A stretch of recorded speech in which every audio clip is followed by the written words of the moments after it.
Along the shores of Danau Burung in Tempirai, community spirit is found in life's simplest moments. Several men wade into the water, stretching out their nets and slowly guiding the fish towards the shallows.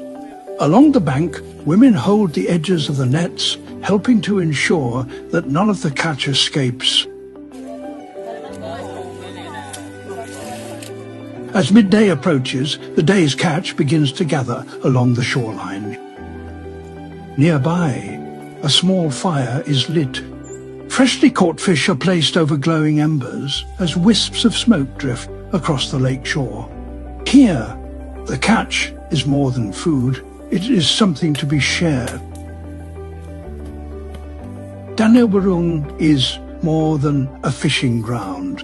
It is a place where tradition lives on and where the people of Tempirai remain closely connected to the waters that have sustained them for generations. Biasa baik.